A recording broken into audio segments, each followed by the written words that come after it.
Well, I grew up in a little town in Montana, and I grew up in a Mormon family, and so music was very much a part of our family. And I had an aptitude for singing, not as much dancing, but I had the singing gene. And my mother was very good with music, and they had a lot of cast albums. And so I would listen to a lot of those cast albums and just kind of blossomed from there. Once I was in my, probably, I think I was 10 the first time I was cast in a play, and kind of went on from there.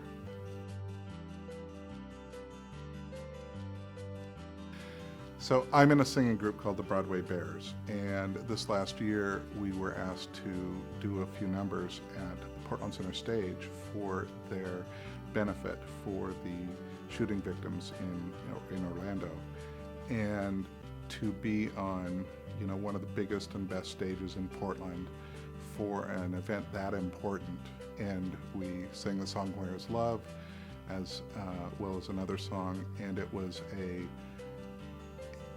the feeling of when you're putting out beautiful music that has a message and a meaning to it, and especially when you're at an event that has a meaning and a message, it can't be denied that it was probably one of the most inspirational musical moments of my life.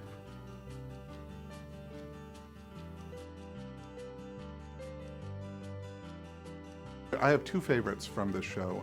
One is "The Impossible Dream" from Man of La Mancha. I think that it is a very inspirational song, and I heard it a lot as a child. And so to be able to sing it on stage during the show is pretty important.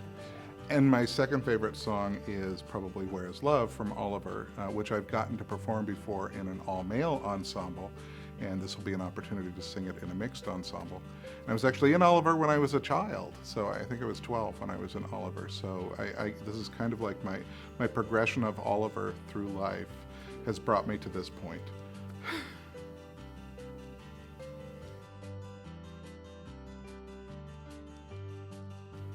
I think that any audience who loves musicals, who grew up watching musicals on television, who grew up with their parents listening to musicals and things like that, they're going to find a lot of music in the Sensational Sixties that is very familiar to them, but they may not have heard it sung in quite this way before. They haven't heard it sung as ensembles.